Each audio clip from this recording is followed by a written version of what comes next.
For Monday and Wednesday, it is from 4:30 to 6:30, right, guys? Yes, sir. And Tuesday and Thursday, it is from 6:30 to 7:30. Okay, sir. Let us move on. And so this question, oxidizing property, question number 3.40. Which of the following has the highest oxidizing property?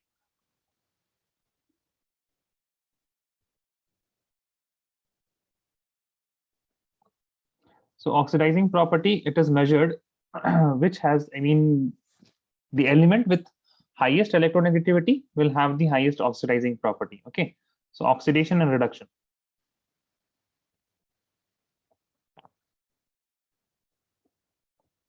Oxidation and reduction.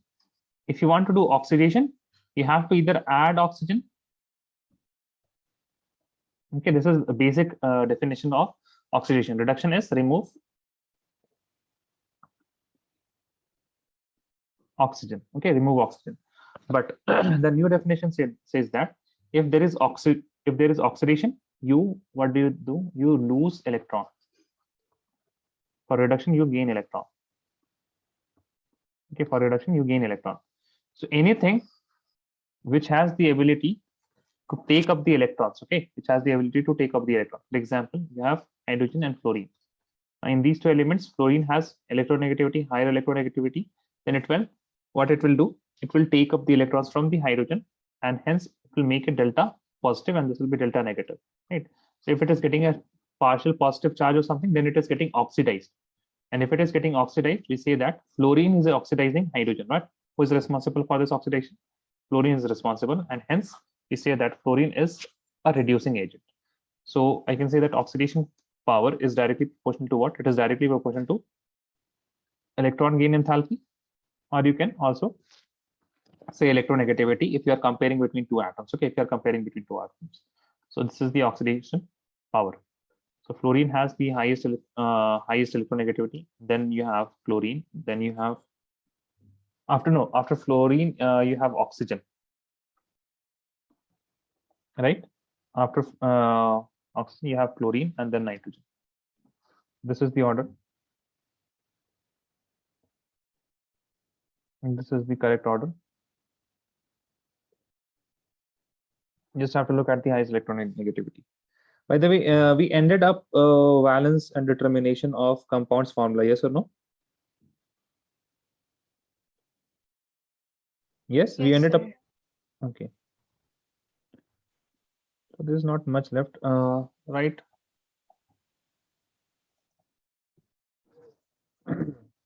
Anomalous behavior.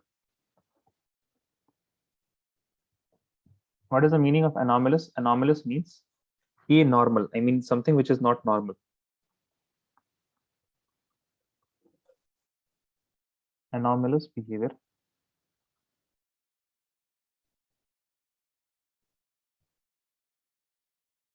Of second period elements.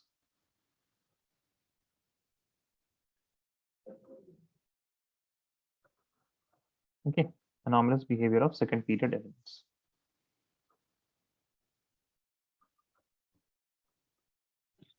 Now, there are a few things regarding second period elements which quite doesn't match the properties, which quite doesn't match the property of the subsequent periods in the same group, subsequent period elements in the same group. For example, you have lithium, and after that lithium you have what? Sodium, potassium.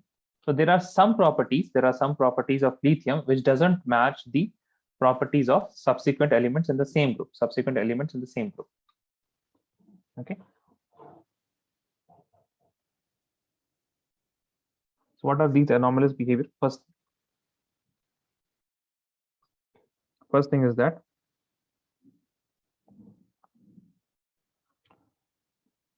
wait a second.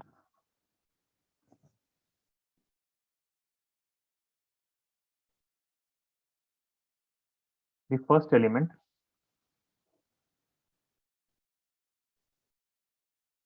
of group, the first element of group 1 to 2 1 and 2, and 13 to 17, and 13 to 17 differ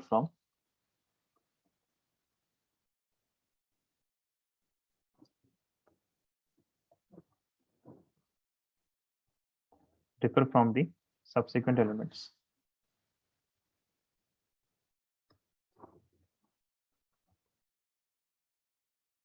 Differ from the subsequent elements. Okay. Now, what is the reason? Why do they differ? And if they are differing also, then what is the point of difference here? What is the point of difference here? So, any guess with you guys? Why these elements they differ in property? Because of the electronic configurations. So you have got that trick. I mean, sub-cancer electronic configuration. Electronic configuration, yes, electronic configuration. And see, first thing is that the second period element, it has only how many shells? 2 shells, right? It has only 2 shells. If you are going from third and below, and this has only S and P subshells. Second shell has only S and P, and that is why it can hold how many? At most, it can hold 8 electrons in the valence shell. But third and below, they have 3 and more shells, right? And they have S orbital, P orbital, and the D subshells also, SP D subshells. So they can hold how much? They can hold more than 8 electrons. Okay, they can hold more than 8 electrons in the valence shell, and that is the reason. That is the main reason for what? That is the main reason for the difference. That is the main reason for the difference. The other small reasons are that the size is small for the second period elements. Their size is very small. If I compare this, the second period elements and the third period element, there is a huge jump. Okay, so the size is small. Then if you look at the electronegativity is higher. Correct. The electronegativity will be higher. Please write.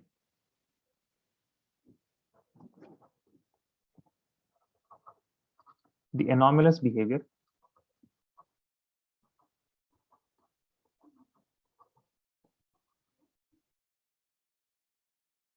is due to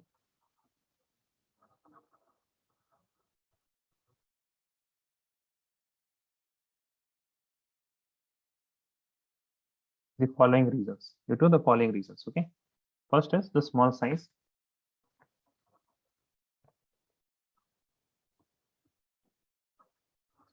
Secondly, you have small size, and if I compare the charge, right, the proton charge and the radius, there is a huge difference. Okay, there's a huge difference.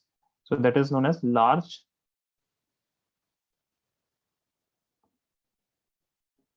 charge to radius ratio. Okay. Third is high electronegativity.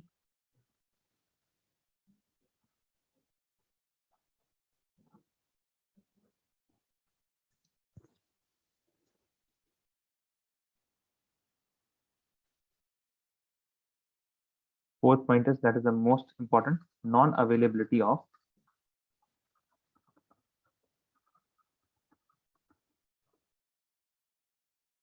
D subshells.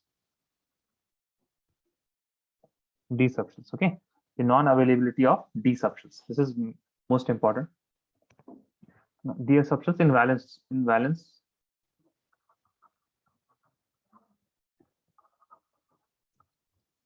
shell.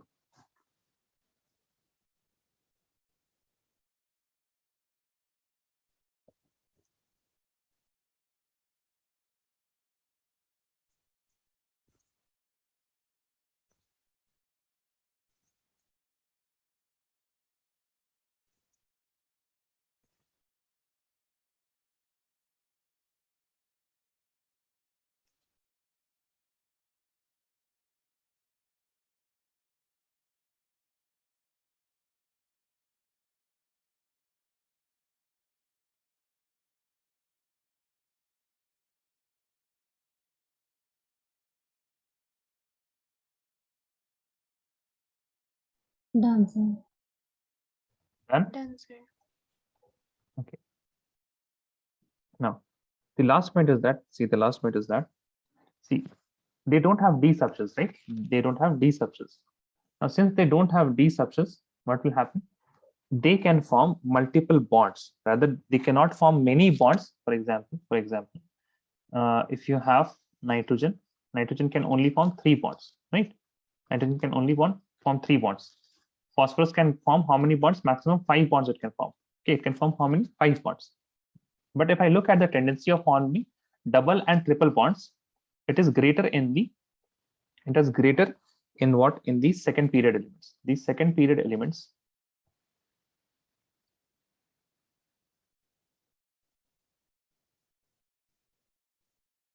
has greater tendency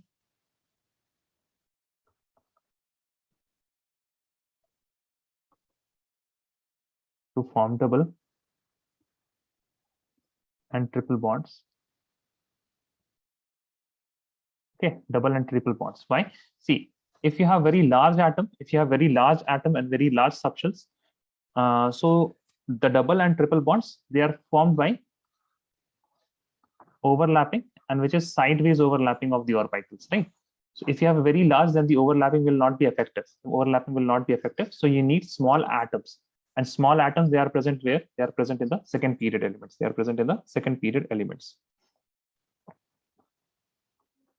Now, these type of double bonds and triple bonds, they are known as p pi multiple bonds. So you can write the same statement: second period elements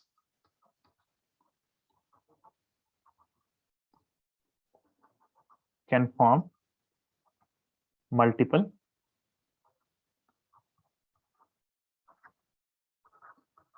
p pi bonds. We will learn about p pi bonds in the next chapter, chemical bonding. Okay, we will see what p pi means in the next chapter. Multiple p pi bonds. Okay, but the subsequent elements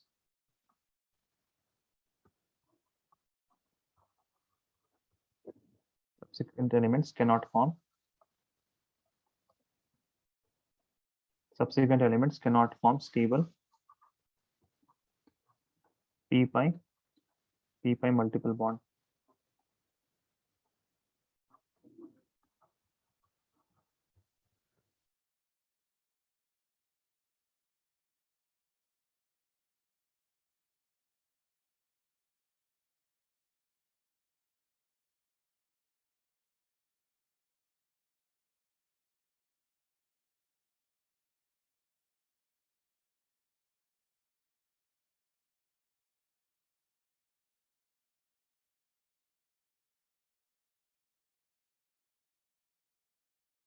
Done, sir.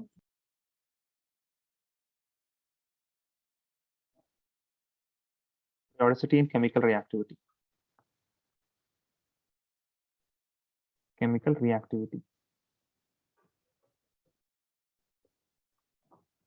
Okay, now this is very, one of the fundamentals of chemistry, that in reaction,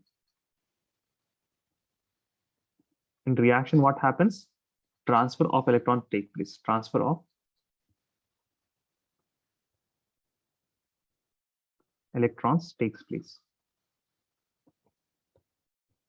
Okay, so I'm not hoping for many reactions, because you're just in the 3rd chapter of 11th standard and you are coming from 10th standard. So tell me one reactions, any one reaction that you know. You know any one reaction? Simple reaction. Okay, simple reaction. Any one simple reaction?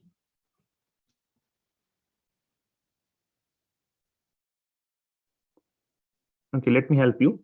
Neutralization reaction. I hope you guys know neutralization reaction.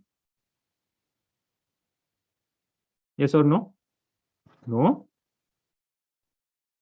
Hishma, Mariam, Safwan, Samaira. Anyone? Neutralization reaction, acid-base reactions. You must have had class 10th, na, acid-base. Yes, Hishma, tell me. The formation of MaCl is neutralization reaction. Exactly. You have acid, that is HCl plus NaOH, right? NaOH, and this will give you what? NaCl. NaCl plus H2O, NaCl plus H2O. Now, tell me here in HCl, in HCl, chlorine is what? Chlorine is more electronegative. Chlorine is more electronegative than hydrogen, right? So it will be sucking the electrons from hydrogen and it will be getting a small negative charge, and this will be getting a small positive charge here. Plus, you have sodium hydroxide. So this Na, and there will be OH like this. This oxygen will be having negative charge. This sodium will be having positive charge because it is a metal. Metal has the tendency to lose electrons. So it will be readily giving the electrons to oxygen like this. Okay. So I can now dissociate them in two parts. H plus, Cl negative. Here this will be Na plus and this will be OH negative. Okay, OH negative. Now, can you see this here? Hydrogen does not have the electron here. Who has the electrons? Oxygen has the electron. That is, I mean, minus charge will be here. These electron will get transferred to H positive, positive, negative, and this chlorine will attack to sodium. So essentially, chlorine is not the nucleus of chlorine is not interacting. What is interacting is the negative charge, that is the electron. So as you can see, it is what? All of this is what? Only transfer of electrons. Yes or no? We'll get NaCl plus HOH, which is H2O, right? This is H2O only. So this is all what? This is all the transfer of electron and the transfer of valence shell electron towards from electron rich to electron poor. Okay. So this Cl negative is what? It is electron rich. Na positive is what? Na positive is electron poor, electron deficient. So it, from negative to positive, okay, as interactions. So what is in reaction? Transfer of electrons take place. So reaction is basically transfer of electrons. Now, in terms of transfer of electrons, we have 2 points. The first is ionization enthalpy, delta Hi. Okay, the delta Hi, and then we have delta Heg, the electron gain enthalpy. Okay, so if the ionization enthalpy is low, means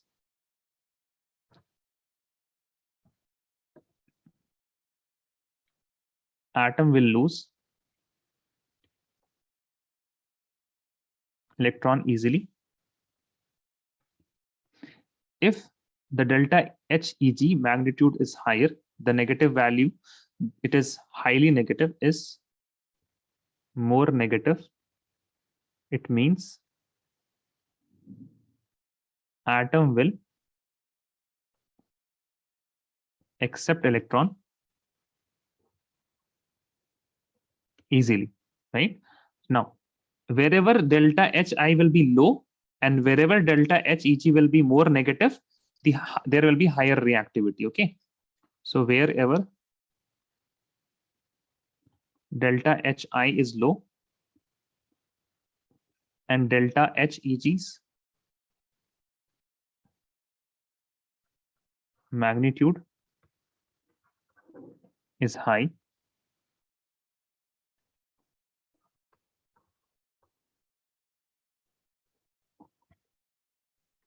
they will be more reactive.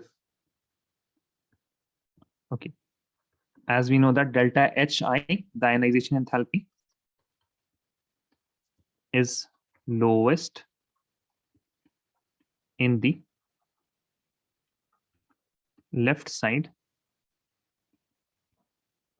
The left side of what? In the left side of periodic table. And delta Heg is most negative for halogens which are on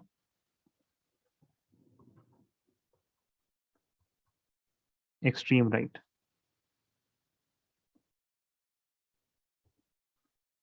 Which are on the extreme right. Okay, and that is why we say that there is a high chemical reactivity. There is a high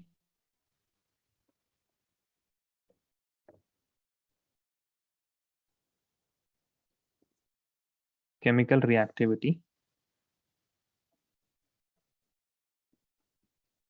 at the two extremes.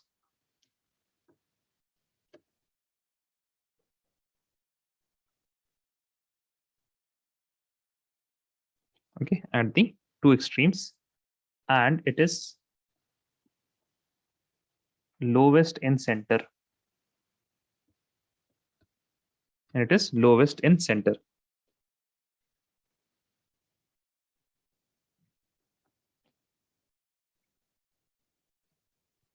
Answer. Done, everyone? Yes, sir. Okay. Now, regarding oxides, okay. Now, regarding oxides.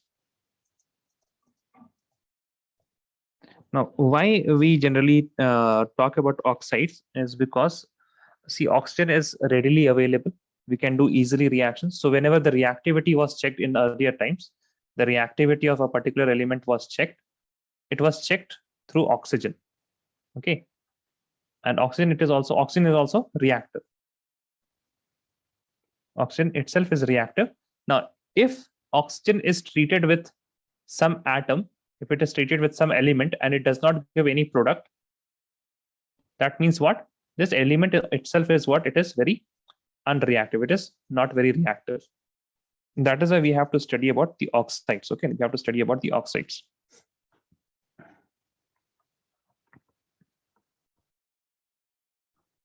Oxides of different elements.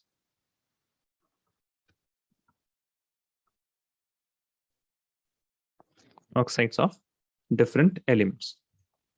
Now, we have oxides from, let us start. Okay, for sodium, if you have sodium and oxygen, the valency of sodium is 1, the valency of oxygen is 2. So criss and cross, you will get Na2O, right? Then you have magnesium and oxygen. This is what 2, and this is also 2, right? So criss and cross, then what will happen? You will get Mg2O2. So you can do what? You can simplify this to MgO. You can simplify this to MgO. The next is Al and oxygen. The valency of aluminium is 3. For oxygen, it is 2. So again, criss and cross. You will get what? You will get Al2O3. So I hope you are getting the idea. I hope you are getting the idea how to form the oxides. Yes or no? Yes, sir. Yes, sir. Okay. So let me, so you have got Al2O3, after Al2, aluminium, silicon, right? Then you have silicon. You have silicon and oxygen. So silicon has the 4 and this is 2. So this will be Si2O4. You can simplify this to, you can take the 2 common and this will be SiO2. After silicon, you have what? Phosphorus. Phosphorus and oxygen. So phosphorus has the, what is the atomic? The valency is what for phosphorus? 5. And for oxygen, it is 2. So you can make what? P2O5. Okay. Also, phosphorus has the valency of 3 also. You can also make what? P2O3. You can also make P2O3, but this is more prominent, P2O5. Then you have sulfur and oxygen. Okay. Sulfur and oxygen. Now what will happen here? In sulfur and oxygen, we get SO3. SO3. And for chlorine and oxygen, we get Cl2O7. So these are the oxides. Okay, these are the oxides. Now, what we have to tell about these oxides is the nature, whether it is acidic or it is basic, whether it is acidic or whether it is basic. Okay.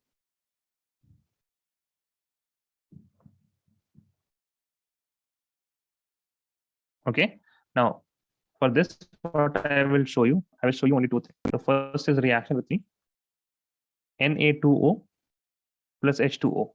Whenever you have to determine the acidic nature or the basic nature, now what you have to do, you have to always react this with water. So tell me, guess the reaction, what will happen? Guess the reaction, what will happen? See, yes, sodium will be positive. Sodium will be positive, right? And here oxygen will be having how much negative charge? 2 negative charge like this. Yes or no? Can you see this? Can you guys see this? Sodium will be having positive charges because it is less electronegative, and oxygen is most electronegative. So it will be getting the 2 negative charges, the 2 electrons from sodium. Yes or no? Yes, sir. Now from here, you have what? From here you have OH negative, and you will have what? H positive, right? OH negative and H positive.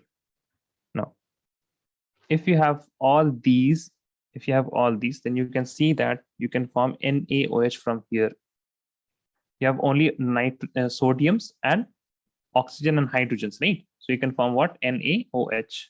If I want to balance this, just add 2 here and it will be balanced. Yes or no? See what will happen here.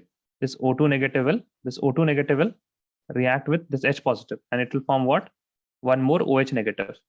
So you have 2 sodium positives and you have 2 hydroxide ions. They will add together and you will form what? NaOH. You will form NaOH. Now this NaOH is what? Base. And that is why Na2O is also basic.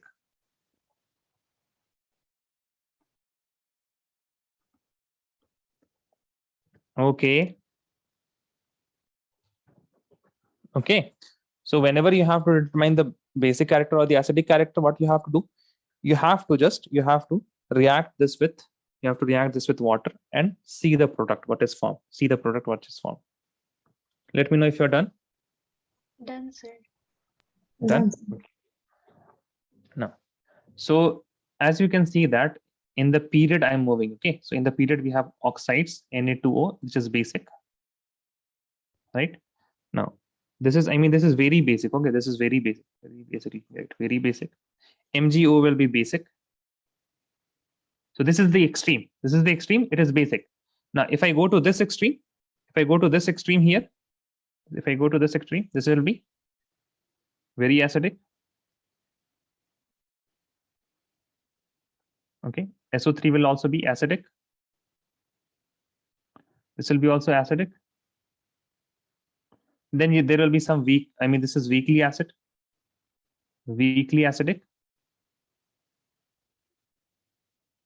And Al2O3 is amphoteric. This is amphoteric in nature.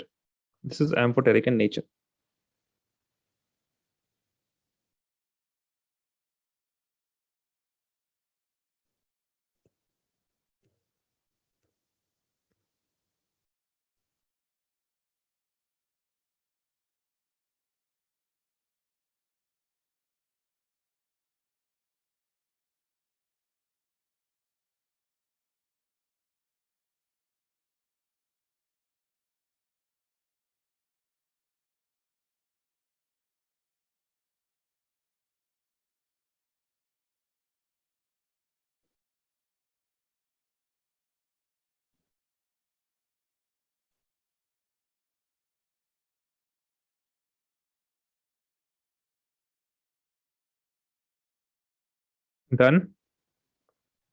Done, sir.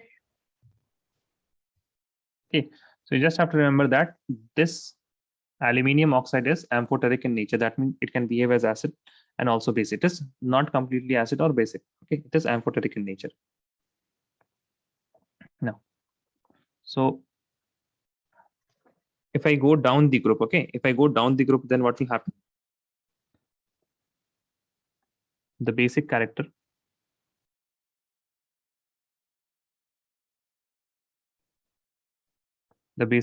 of oxides increases as we go.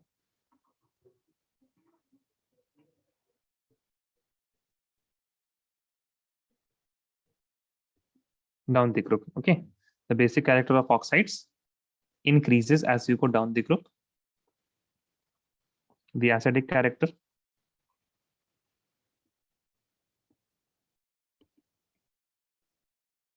of oxides increases as we go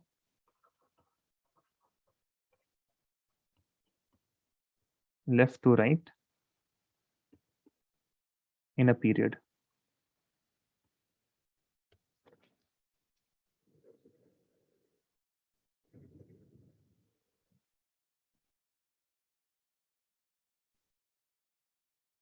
Done, sir. Okay, fine. So your chapter is complete at oxides, and let us do a few questions from the NCERT. Okay, in NCERT, see the question number 31. Get the NCERT text.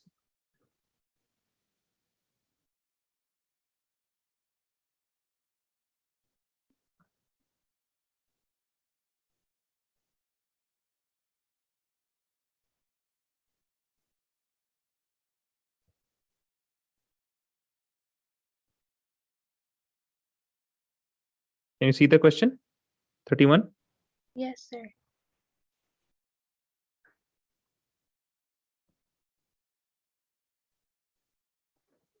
Wait a second. Let me get the NCERT and I can also paste the question here. Okay, I just forgot that. NCERT class 11th, 1, and chapter number 3.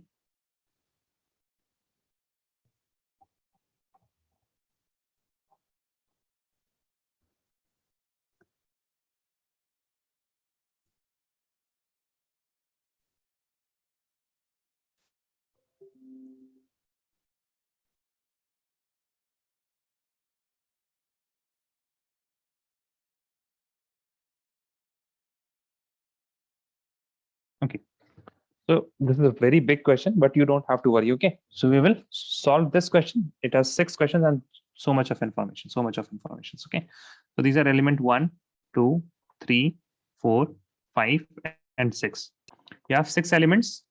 Okay, so the first ionization enthalpy and second ionization enthalpy is of in kilojoule per mole, and the electron gain enthalpy in kilojoule per mole of a few elements are given below. Okay, so what is this? What is this? Ionization, first ionization enthalpy, yes? Yes, sir. What is this? Second ionization enthalpy? Yes, and what is this? This is the electron? Yeah. Electron gain enthalpy. Electron gain enthalpy. Okay. So just just let us look at the number. Okay, just let us look at the number and just read my reactions. Okay, just read my reactions here. 520, that's fine. Then you have 7,300. So if I compare these two, this is very high. Yes or no? Yes, sir. If I compare this with all the values which is present, it's very high. That means if I have the element, let us not write it 1, 2, 3, 4. Let us write it A, B, C, D. Okay, this will be helpful. A, B, C, D, E, and F. So that means if I go from A to A positive, then to A2 positive, then this must be some stable electronic configuration. Yes or no? Yes or no? This must be stable electronic configuration. Then only, oh, you guys forgot. If I have an ionization enthalpy 1 and the second ionization enthalpy is very high, that means I'm going from stable to this will be unstable. Yes or no? Yes, sir. Yes, sir. You guys remember we had done this type of questions now? Lithium and beryllium. Yesterday only we did lithium beryllium question. In that we had the same type of argument. So this must be stable electronic configuration. Okay, this may be stable electronic configuration. Okay, it means that if it is stable electronic configuration and we are getting the stable electronic configuration with removal of one electron. Okay, so that means this may be of group what? Group number. I'm removing one electron and I'm getting stable electronic configuration. So can you guess the group number?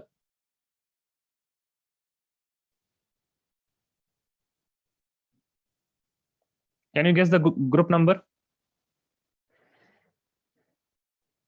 No?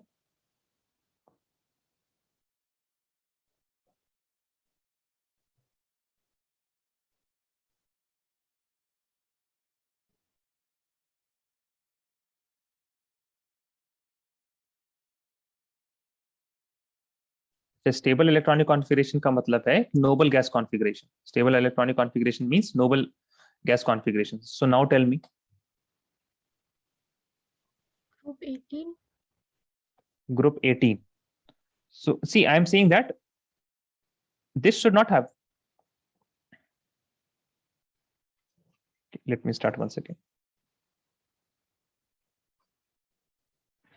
Tell me one element's name. Tell me any one element. Fluorine. Fluorine. Okay, so fluorine has the outermost electronic configuration of 2s2, 2p5, right? Yes or no? Yes, sir. Yes, sir. I will remove one electron.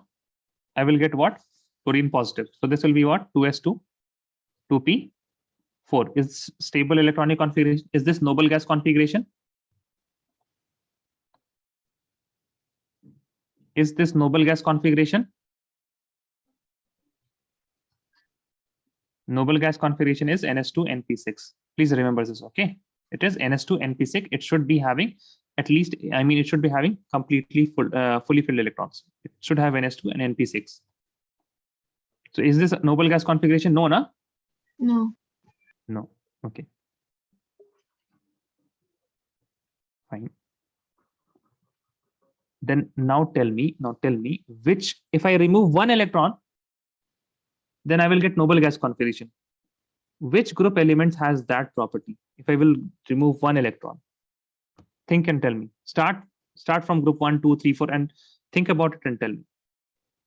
From group 1, you take one example. From group 2, you take one example and write the electronic configuration, remove one electron, and see whether you are getting the noble gas configuration or not. Okay, do this. Giving you 2 minutes. Do this.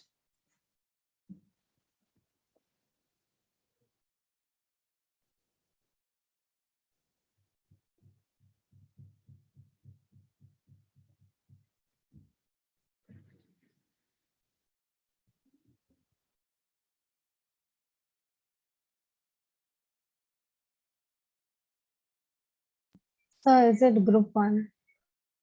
Yes, Samira, correct. Did anyone else get group 1? See, for example, you have lithium. Okay, so lithium is 1s2, 2s1. I remove one electron, I will get lithium positive. This has the electronic configuration of 1s2. 1s2 has similar to helium. Helium is a noble gas. Okay, after lithium, you have what? Sodium. Sodium has the outermost electronic configuration of 3s1. And here you have neon. Now, if I do Na positive, you will get what? The electronic configuration of neon. And this is what? Again, noble gas electronic configuration. Yes or no, guys? Yes, sir. Right? So if I have group 1 element, okay, that means I am predicting that, I am thinking that if I have A, this is A positive, and this should be what? This should be stable. Okay, then I am getting A2 positive. Now, if this is stable, then I'm removing only one electron and I'm getting what? A stable electronic configuration. And hence I can say that this may be, I'm just getting maybe group 1. Maybe group 1. Okay, now let us go to the second. So this is maybe group 1. What about B? B seems like it has low, yeah. The first ionization enthalpy is low. Even the second ionization enthalpy is low. So I cannot say anything about it, but I can say that it has what? It is a metal, right? I can say that it is a metal, yes or no? Because it has low ionization enthalpy, and even it is the lowest ionization enthalpy. Okay, so most reactive metal. How did I get metal? Because it had low ionization enthalpy. How did I get most reactive? Because if it has low ionization enthalpy, it means that it will be reactive. And out of all these 6 elements, it has the least value of ionization enthalpy. Hence, it can most easily remove the electron, and the transfer of electron is chemical reaction. That is why it is most reactive. It is most reactive. What about third element? This is quite high. Second ionization enthalpy, I mean, it is quite low. The first one is high. The second one is low. First one is high. The second one is low. So it means that it can be of group 2, na? For example, if I have C and I'm getting C positive, then I'm getting C2 positive. C2 positive, and this is stable. This is stable. That means this should have some configuration of this should have no group, not group 2. Group 2, maybe group 2. I cannot remove. If I have 3s2, then 3s1. 3s2 is somewhat stable than 3s1. Hence, this will be tough. Hence, this will be tough. Yes or no? 3s2 and 3s1. Which one is more stable? 3s2 is fully filled, right? 3s1 is half filled. So fully filled is more stable. Now, if I remove one more electron, then I will get what? 2s2, 2p6, the neon, and 1s2, the neon configuration. Are you guys getting this? If I am removing electron, what is happening regarding the electronic configuration? No. नहीं आ रहा आप लोगों को समझ में? Try. Okay. Hishma, Samaira, and Mariam. Did you guys understand this part? Most reactive metal, yes or no? Yes, sir. Yes, sir. लेकिन अच्छा C वाले में आपको थोड़ा दिक्कत हो रहा है. C वाले में थोड़ा दिक्कत हो रहा है. Okay. Now C positive and C2 positive. This is ionization enthalpy 1. This is ionization enthalpy 2. Any doubt till here? No, sir. Sir. No doubt till here. Now, compare the ionization enthalpy 1 and ionization enthalpy 2 and compare the ionization enthalpy of other elements here. Can you not see that the first ionization enthalpy is quite high? Right? But the second ionization enthalpy is not very high. Yes or no? Yes, sir. Right? If I compare this, see, this is 1681, this is 1008, and this is also low. This is also low. C and D, they are similar kind of thing which I can see here. Oh, also I can see that they have high electron gain enthalpy. They have high electron gain enthalpy and they have high ionization enthalpy. Okay, so they may be of group 2 also. They cannot be of group 2 also because the electron gain enthalpy is very high, and so they cannot be metal. I will say they cannot be metal. If they were metal, they will not have this high electron gain enthalpy. Fair. Let us move on to E. See, the first thing I saw, which is very different, is the positive electron gain enthalpy. If this is positive, that means this is surely a noble gas,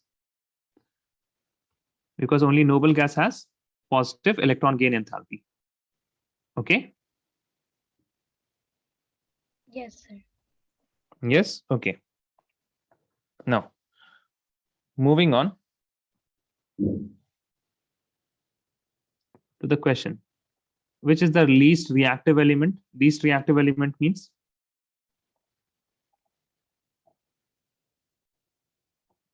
see, if you have delta Hi low, then the reactivity is high. If delta Eg is very negative, then also what is happening? Then also you have what? Then also you have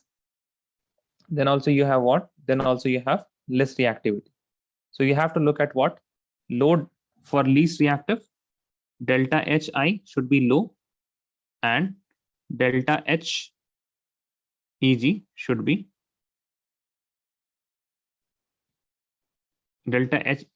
be less negative. Okay, it should be what? It should be less negative.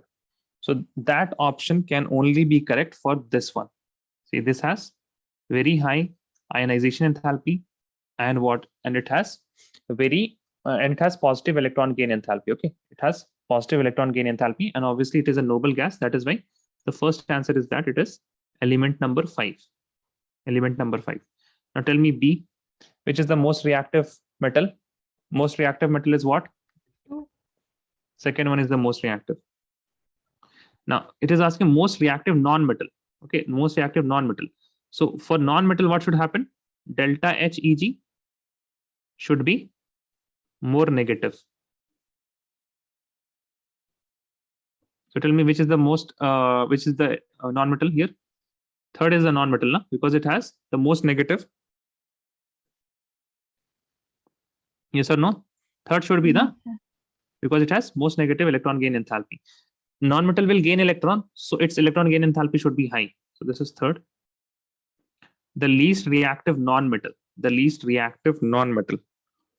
So if you will have a non-metal, that means it should not have a tendency to lose electron. So it should be 3 or 4. then the most the least reactive, not the least reactive. So these two are non-metals here. Okay, these two are non-metals because their ionization enthalpy is very high. Their ionization enthalpy is very high. Now, out of these two, which has, okay, this has less negative. This has less negative, and that is why it will be less reactive. Less negative electron gain enthalpy, that is why it will be less reactive. Now, coming to the next one, you have E, the metal which can form stable binary halide of the formula MX2. Okay, of the formula MX2. Let us look at what is left here. This guy. That means the metal should be of which group?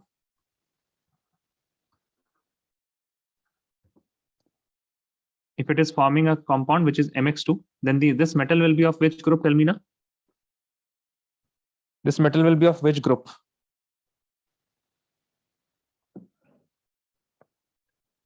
It is just the reverse question. It is just the reverse question. For example, if you have, let us say H, oxygen and hydrogen, right?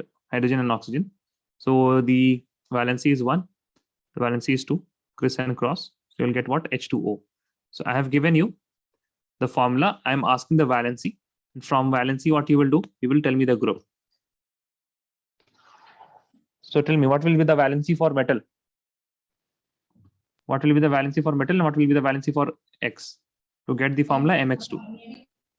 M should has the valency of 2. X, and halogen has the valency of 1 only, right? Because it is halogen. Halogen has the valency of 1. So metal is of valency 2. That means which group? Group number?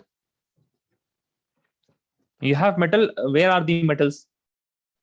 Either it will be group 1 or group 2. Group 2. Group 2, right? It will be of group 2. Now, group 2, if I look at group 2, so you have any group 2 element A. So it will have some electronic configuration NS2, right? It should have an electronic configuration NS2. First ionization enthalpy, you will get A positive. Then here the electronic configuration will be NS1. Then again ionization enthalpy. Second, this will be what? Now this will be some, here there will be some noble gas, okay? Some noble gas configuration. Now, as soon as it will get second ionization enthalpy, the electronic configuration that will be left will be of noble gas. Yes or no? Yes, sir. Right? Now, it means the difference between first ionization enthalpy and second ionization enthalpy should not be very high. Okay, and that is perfect if I see this 738 and 1451. Okay, if I look at this, these two, they have these three. They have the first ionization enthalpy in what? They have the first ionization enthalpy in 3 digits. That means it is low. And if I compare to the ionization, second ionization enthalpy, I can see that this has the lowest value. This has the lowest value. Then this can be of group 2. This can be of group 2. So the metal which can form stable binary halide will be the 5th one. And this one will be obviously first one, because we have already said that it is group 1 element, the metal which can form predominantly stable covalent halide, that is of formula MX. MX can only be formed if you have, for example, LiX or LiCl, right? NaCl. So only group 1 element can be formed, and A is group 1. A is group 1 because its first ionization enthalpy is low. Its first ionization enthalpy is low.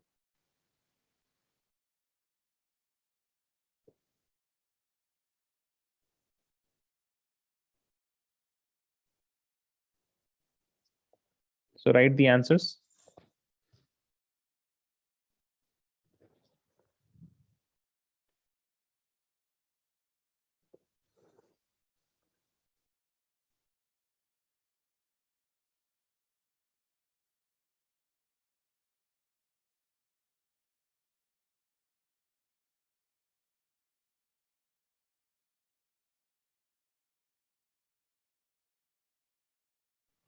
Sir, Sir, for E, won't we see the second ionization enthalpy? For E, Yes, sir. yeah, we have to see the second ionization enthalpy, na? So in This that will would sorry, be sorry, the- this will be sixth, not 4/5. This will be Yes, sir. sixth. Sorry.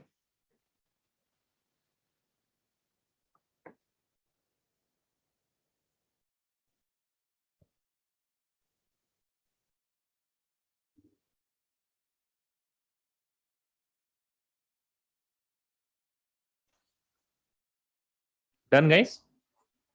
Yes, sir. Okay, so Yes. this chapter is done, and tomorrow we will start the next chapter, that is chemical bond.